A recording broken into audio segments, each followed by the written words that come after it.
Hi hello, कसे आहात सगळे? होप सो तुम्ही सगळे छान असाल. नवीन दिवसाची नवीन अशी सुरुवात झालेली आहे. मी वर्षा सनराईज विथ विहान या माझ्या यूट्यूब चॅनलमध्ये तुम्हा सर्वांचं मनपूर्वक असं स्वागत करते. आणि आज आहे महाशिवरात्री. तुम्हाला सर्वांना महाशिवरात्रीच्या खूप खूप शुभेच्छा. आणि ना आता वाजलेत 11 आणि आज विहानच्या बाबांना आणि मला दोघांनाही उपवास आहे. सो मला साबुदाण्याची खिचडी पण बनवायची आहे आणि मला पूजाही करायची आहे. सो इथे विहानची पण अंघोळ वगैरे झाली होती, त्यामुळे मी म्हटलं की त्याचं पण आवरून घेऊया, म्हणजे तोही माझ्यासोबत पूजा करेल. आणि इथे विहान आणि मी आता पूजा करून घेतो. तर माझ्याकडे देवघरामध्ये एक छोटंसं शिवलिंग आहे. सो त्याचीच अगदी साध्या पद्धतीने मी इथे पूजा करून घेणार आहे. आणि त्यालाही असं पूजा वगैरे करायला खूप आवडतं. सो आता मी इथे पूजा वगैरे करून घेतो.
आणि इथे ना माझी पूजा वगैरे आता करून झालेली आहे. सो मला आता खिचडी वगैरे बनवायची आहे.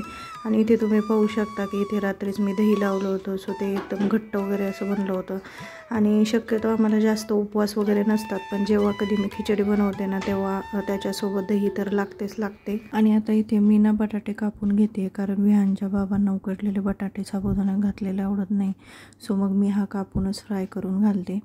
इथे मी ना शेंगदाण्याची कूट आणि हिरवी मिरची पण बारीक करून घेतली आणि मी ना ती नेहमीच खाली मिक्स करून घेते. आणि आज ना रात्री साबुदाणा भिजत घातला होता आणि मला वाटते माझ्याकडून पाणी थोडंसं जास्त झाले. सो थोडंसं चिकट वाटते. सो माहीत नाही कसा बनेल. आणि मी जास्त उपवास वगैरे पकडत नाही जेव्हापासून विहान झाला तेव्हापासून, त्यामुळे खिचडी जास्त कधी बनवत नाही घरी.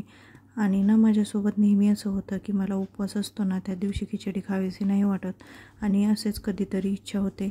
असं इथे आता माझी खिचडी बनवून झाली आणि म्हटलं होतं ना तसं ती थोडीशी चिकट पण वाटते, पण काही हरकत नाही, नेक्स्ट टाईम पाणी थोडंसं कमी घालेल. आणि इथे मी ना थोड्या उपवासाच्या पापड्या आणि बटाट्याचा किस पण तळून घेतला आहे. आणि आता वाजलेत 12:30. सो आम्ही फराळ करून घेतो, कारण उशीर पण झाला आहे आणि भूक पण लागली आहे. चला तर मग तुम्ही पण या फराळ करायला.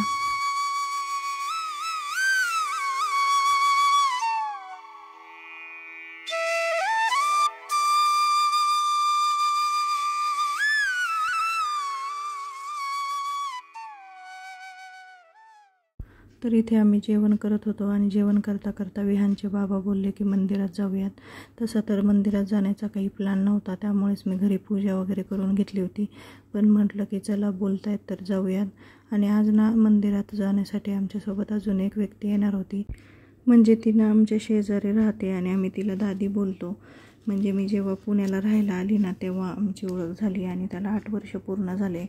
आणि आपण म्हणतो ना की काही नाती रक्ताची नसतात, परंतु त्या पलीकडची असतात. सो असंच काहीसं रिलेशन आमचं आहे आणि ते ना कायम असंच राहणार आहे. सो ती पण आमच्यासोबत मंदिरात येणार आहे. आणि इथे बघा आमचा विहान दादी येणार म्हणून किती हॅपी आहे. सो आम्ही निघालो आहोत मंदिरात जाण्यासाठी. आमच्या घरापासून आहे ना 15 ते 20 मिनटाच्या अंतरावरतीच मंदिर आहे. तर आम्ही फायनली पोहोचलेलो आहोत मंदिराच्या जवळ. आणि विहानचे बाबा इथे गाडी पार्क करायला गेलेत. सो आम्ही त्यांचीच वाट बघतोय. तर तुम्हाला इथे दिसतच असेल की इथे ना साप्ताहिक पारायण चालू होते, त्याचाच मंडप वगैरे दिलेला आहे. आणि इथे आम्ही आता दर्शन वगैरे करून घेतोय.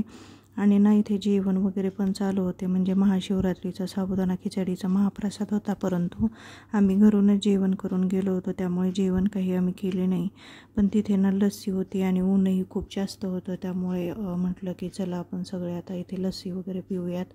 आणि आम्ही सगळ्यांनी तिथे लस्सी वगैरे प्यायली आणि लस्सीची टेस्ट खरंच खूप छान होती. सो आम्ही सगळ्यांनी लस्सी एन्जॉय केली आणि असं देवाच्या ठिकाणी मन किती प्रसन्न वाटतं ना. आमचं विहान तर बघा इथं मस्त असा खेळत होता, इकडे तिकडे पळणं त्याचं चालूच होतं. तर म्हटलं की चला मग आपणही थोडा वेळ बसूया. तसं पाहायला गेलं तर मंदिरात आम्ही दुपारी गेलो होतो, त्यामुळे गर्दी जास्त नव्हती. दुपारच्या वेळेला निवांत असं आमचं दर्शन वगैरे झालं. आणि तर इथे पहा आमचा विहान आज काही दादीला सोडायला तयार नव्हता, म्हणजे त्याला आज आईजवळ बसायचं पण नव्हतं, त्याला दादीच हवी होती. असो, तर आम्ही आता ना परत निघालो आहे आणि मी ना घरून जाताना पूजेसाठी दूध दही त्यानंतर पाणी वगैरे घेऊन गेले होते. पण तिथे मंदिरात सप्ताह चालू असल्यामुळे तिथे अभिषेक वगैरे करू देत नव्हते. सो रस्त्यात आम्हाला एक दुसरे छोटं मंदिर लागणार होतं, तर म्हटलं की आपण दूध दही वगैरे घेऊन गेलो आहे तर आपण तिथे हा अभिषेक करूयात.